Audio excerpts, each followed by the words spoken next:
दोस्तों, भगवान श्री राम के पृथ्वी पर अवतरित होने के पीछे के कारणों की अनेक कथाएं दर्ज हैं।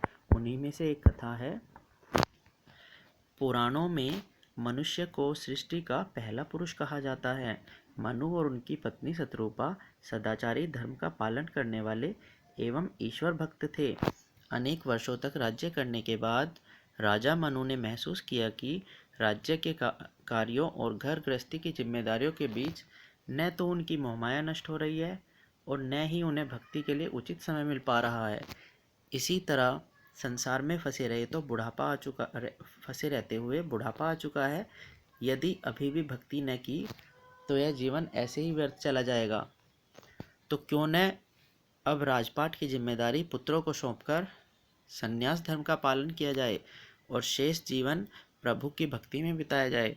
ऐसा सोचकर राजा रानी ने राजमहल और समस्त सुख सुविधाओं का त्याग कर जंगल की ओर प्रस्थान किया। जंगल में उन्हें साधु संतों का संग मिला। वहां उन्होंने ईश्वर प्राप्ति के लिए घोर तप करना आरंभ किया। उन्हें न शरीर की शुद्ध थी न खाने पीने की। वे दोनों हर समय भक्ति में ही लीन रहने लगे। उनका अपार और अखंड तप देखकर अनेक देवता ब्रह्म आदि उनके पास आए और उन्हें अनेक प्रकार के वरदानों सिद्धियों के प्रलोभन दिए, मगर कोई भी लालच उनके तप को रोकने में सफल नहीं हुआ।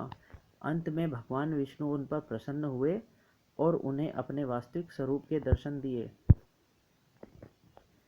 अपने आराध्य भगवान विष्णु के साक्षात दर्शन कर मनु और शत्रुपा के आनंद की सीमा न रही।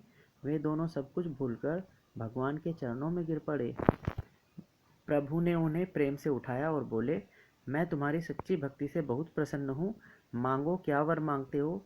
इस पर मनु बोले, प्रभु, आपका दर्शन पाकर हमारी सभी कामनाएं पूर्ण हो गई हैं। फिर भी एक लालसा है जिसे कहते हुए संकोच हो रहा है। भगवान के दिलासा देने पर मनु ने अपनी इच्छा प्रकट की। प्रभु, मैं आपके समान गुणों वाला पुत्र चाहता हूँ। इस पर भगवान सोच में पड़ गए और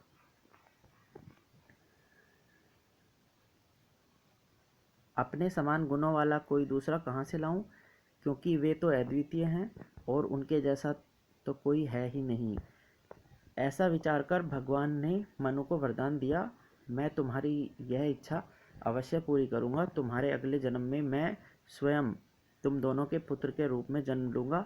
कथा के अनुसार अगले जन्म में मनु राजा दशरथ और शत्रुपा कौशल्या बनी तथा भगवान विष्णु ने श्री राम के रूप में उनके घर में जन्म लिया।